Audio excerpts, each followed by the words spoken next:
Magandang araw everyone! May Mura Travel na naman po akong i-share sa inyo today. Tara't samahan nyo ko sa aking video. So ayan nga po, kahapon maaga kaming gumising. 2 AM ay gising na kami. So bago tayo umalis, uminom muna tayo ng mainit na kape. At dahil Mura Travel, hindi mawawala ang nilagang itlog.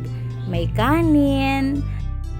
At narito din ang iba't iba naming baon, gaya ng cup noodles at mga chichirya. Meron ding mga delata at biskwit. Huwag tayong papagutom kahit Mura Travel lamang ang ating biyahe. So inihanda ko na nga po ang mga dadalhin. At syempre, ang aking OOTD. Huwag kakalimutang mag-helmet. So ayan na nga po, let's go! So after namin magpagasolina, umalis na nga po kami ng San Jose del Monte. So 4 AM po kami umalis. So dahil may mga kasama po kami sa aming biyahe, kami ay hinihintay sa may Zabarte. So laging tandaan, tuwing babiyahe, lagi po magpipray bago umalis. Huwag kakalimutang safety first bago gumala. Ang ating pong pupuntahan ay nakita lamang din po namin sa Facebook. Kaya't naengganyo kaming alamin kung saan ito at tingnan kung ano ang itsura. So excited po ako dahil gusto kong marating ang lugar na yon. So eto na nga po, narating na namin ang Zabarte.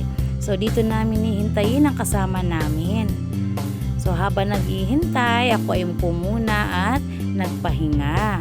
So eto na nga po, biyahe na ulit kami. Kasama namin ang isa naming kasama. So kung mapapansin nyo guys, ayan, napakadilim pa dahil sobrang aga nga po namin umalis. Pero dapat ang call time namin ay 3 AM. Ngunit nahuli kami ng dating. Pero okay lang po yan. Basta tandaan po, dahan-dahan sa pag-drive. Laging iisipin dapat safe tayo kahit tayo ay gagala. Next naman po natin, imi-meet ang iba naming kasama. So ayan po sila. Sila po ang mga kabalyeros. So sila po ang mga classmates ng aking partner noong high school. So kami po ay 5. So sila guys ang nakakaalam kung saan kami dadaan patungo sa aming destinasyon. So kami po ay susunod lamang sa kanila. So alam nyo guys, ang aming gasolina sa aming gala or Mura Travel ay 300 pesos lamang po.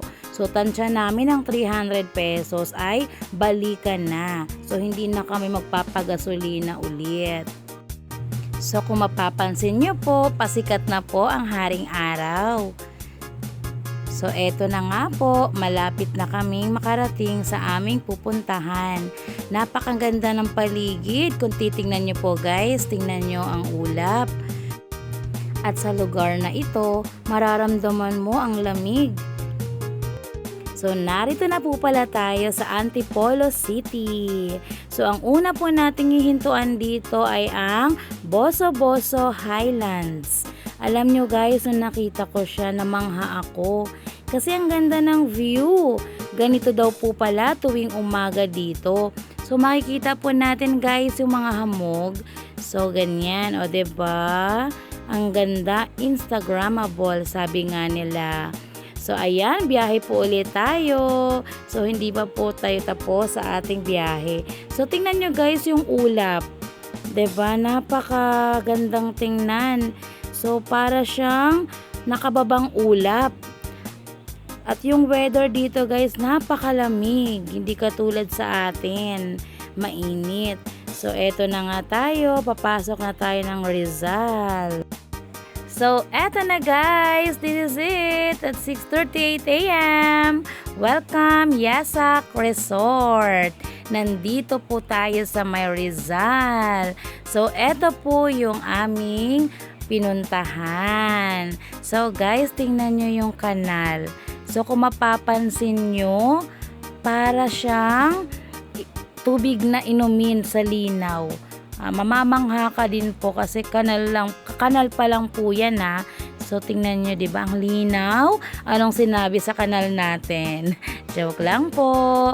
So, ganyan po ang kanal nila dito. Napakalinaw at napakalinis. Parang sarap ng lumublob, di po ba?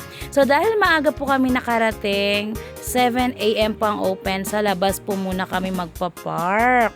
So, eto na nga, alas 7 na. So, ayan po ang entrance, 80 pesos. So, bago pumasok, dadaan po muna kayo dito upang magbayad. So, dito po ang cottage ay 500. So, dapat 5 persons above po para sulit naman po yung bayad sa cottage. So, ayan na nga, marami nang pumasok. So, ayan! Nandito na tayo sa loob. So, tingnan nyo guys, ang ganda ng view. At dahil umaga pa lang, kaunti pa lamang ang tao. So, bakit namin sinikap na mapuntahan ito guys? Dahil sabi nga nila, ang tubig ay galing sa bukal. Yes po, tama po. Ang tubig na nasa pool ay galing sa bukal. Napakalamig niya po. Ang sarap sa pakiramdam. At dahil running water po siya, hindi lang siya nakastock katulad na ibang pool. Dumadaloy po siya, kaya ang tubig napakalinaw, napakalinis. Walang halong chemical or chlorine. So, ayan nga po, tingnan nyo po. Diba? Napakaganda ng creation ni God. So, konti pa lamang po yung tao at this time. So, ganyan po siya kaganda, ganyan po siya kalinis.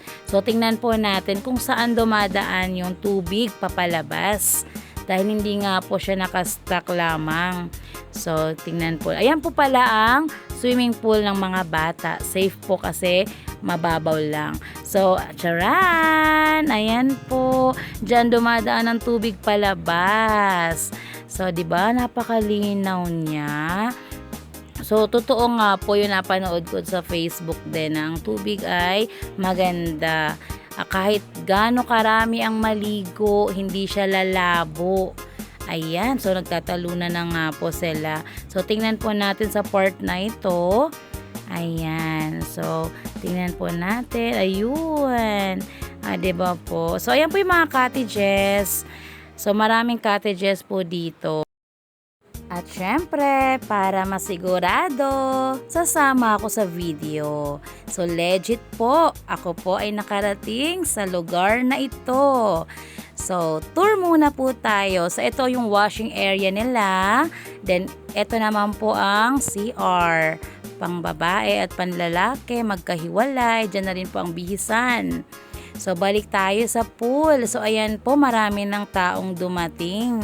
So, ang mga bata ay narito din. So, ang pool po nila ay 4 feet, 5 feet, hanggang 6 feet. So, syempre ako, di marunong lumangoy ang Inday. Stay lamang sa 4 feet. Kailangan po natin gawing safe ang buhay natin. Huwag po natin ilagay sa peligro.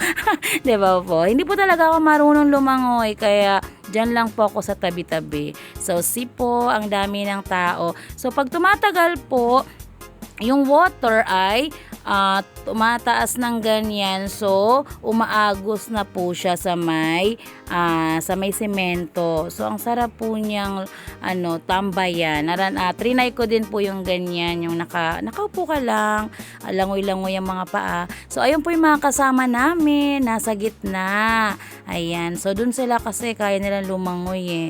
So 'di ba? Sarap lumangoy. Sana all marunong lumangoy. So ayan. So ang ganda ng weather nakisama. So ayan na nga, sa aming maghapon na pag-i-stay, kami po ay napasayaw. So dahil ang mga kasama namin ay napaka-jolly, 'di ba? Ayan po si Alan, si Arley, syempre ako at si Jessie.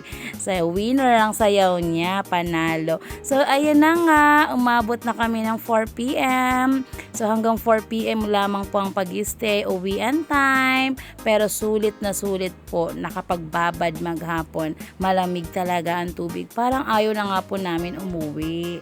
Pero hindi pwede. Ayan. So, thank you po sa aming mga nakasama for today, the Caballeros. So advice for today, life is short, so enjoy it. So thank you guys for watching. Ilalagay ko po sa comment kung paano po masisearch sa Google ang Yasak Resort.